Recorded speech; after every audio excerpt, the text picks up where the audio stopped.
Now, planning a trip by yourself or with friends, going somewhere far away from home, what do you need to consider before you go? Do you just pack up and go?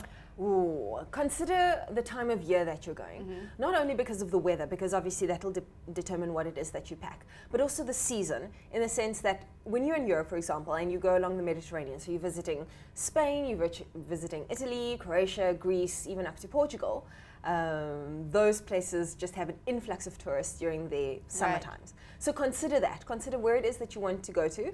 If you're going to Florence and you want to go to the Uffizi, the museum, know that you are going to have to queue for up to 2-3 hours if you haven't booked a pass beforehand.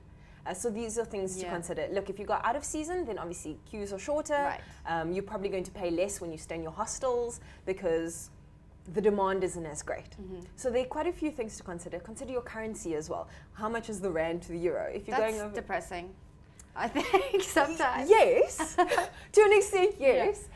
But if you plan your trip well enough, there are really, really great benefits for young people especially. There's something called the International Student Identity Card, which allows you benefits to certain iconic places, for example. So if you have an ISA card and you're going to Paris and you want to go up the Eiffel Tower, you can skip the queue, or you can get a percentage discount off your card just because you fall into a certain age category.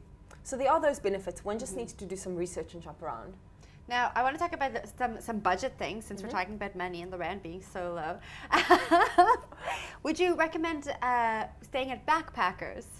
Have you stayed at backpackers? I have stayed at backpackers. Okay. Most of my traveling has been done through backpackers. I know that there was that movie that was released a good couple of years ago, Hostel. That was a scary movie. And it was like, oh no, no more hostels. We can't do it. You know, we're going to be taken and tortured. That's not... You referenced 2 horror movies there, Hostel and Taken. Totally intended.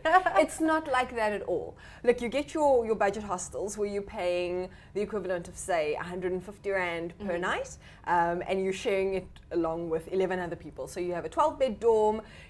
Sometimes they are better, the amenities that are offered, sometimes not so much. Always check TripAdvisor before you go to a place. What STA offers is a place called, or a type of travel style called glam packing, which is type of hostels. However, there's an eclectic feel to it, or a bit of a quirk to it. So it's your 4-bedroom hostel or your 8-bed hostel, and the prices are around about the same, so between 200 to maybe 600 depending on which country you're in per night. And those hostels often have a theme to a room. They have bathrooms that are obviously communal but attached to the hostel room. They have Wi-Fi, there's often breakfast included. So it's a matter of shopping around, because there's some great places, really affordable places that you can go to and stay at. And obviously, if you're going to be traveling, it's about the experience, about the travel, it's about the culture, it's about the place.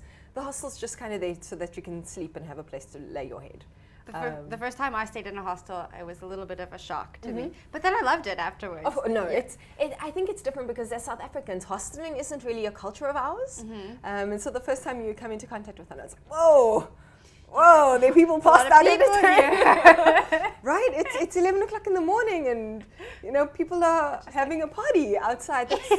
That's bizarre. But it's part of the hostel culture, and that way you meet like-minded travelers. I know some of my closest friends actually live in other countries, and I've met them along my travels in hostels. That's great. Yeah. So that's lodging. You definitely recommend hostels. Oh, for sure. Like glam packing. If you're on a budget, hostels are the way to go. Okay.